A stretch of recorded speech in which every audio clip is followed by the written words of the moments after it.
across the northeast coast of Japan. Mourning unimaginable loss is a part of daily life. Miles from the ocean shore, we found this shrine on the playground of an elementary school where 74 children were killed.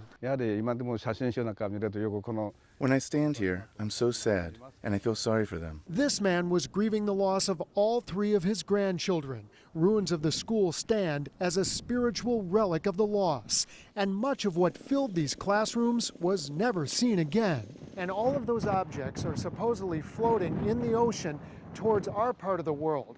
The people here in Japan want us to know that none of that debris is garbage. Those items are sacred. They are not just garbage or debris. They are personal belongings, so they should be returned because they have their personal feelings in it. They say any missing reminder of a lost child is important. They lost their houses, they lost everything by the tsunami, as well as their children. So even just a little pen helps, and they just want to have something personal that used to belong to the children. But scientists believe the sheer amount of tsunami debris flowing towards the U.S., which could include human remains, is staggering. This computer animation was made by marine researchers showing an estimate of the massive debris field steadily moving east right toward the Pacific Northwest. It'll take years for Japan to sort through these mountains of debris near their shores. We saw some of these mountains 8 stories high. There are far too many crumpled cars to count, and every day trucks bring more. Japanese officials believe millions of tons of this same kind of mangled debris were pulled into the U.S.-bound currents of the Pacific. Building materials, shoes, bikes, anything that might float. It was just like I was watching a movie. Yuji Sato saw the fast-moving tsunami dragging away entire neighborhoods.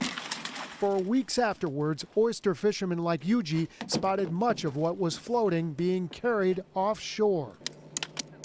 And clinging to a lot of that moving debris are the very same encrusted sea creatures workers chip off these Japanese oyster shells. U.S. experts now worry some of this sea life native to Japan could be considered invasive in our waters, posing a threat to the future of our local fishing industry. And it all makes Japanese fishermen worry for us. And I understand that this debris are making a lot of trouble for fishermen and the people there, and I feel very sorry about that. Makoto Ando lost his scallop farm, his prized fishing boat, and his home. Like thousands of others, Makoto's family lives in a one-room temporary house. For Makoto, even where there's signs of new life, the specter of destruction, decay, and loss are always in view. Homes are still hollowed out here in Ishinomaki City, where families and children were swept away. Nearly 3,000 people were killed in this town alone.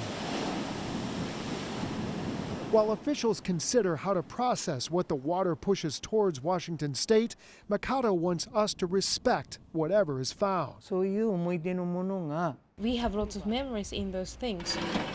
If they are found and if they are identified, I would be willing to have it back, and definitely.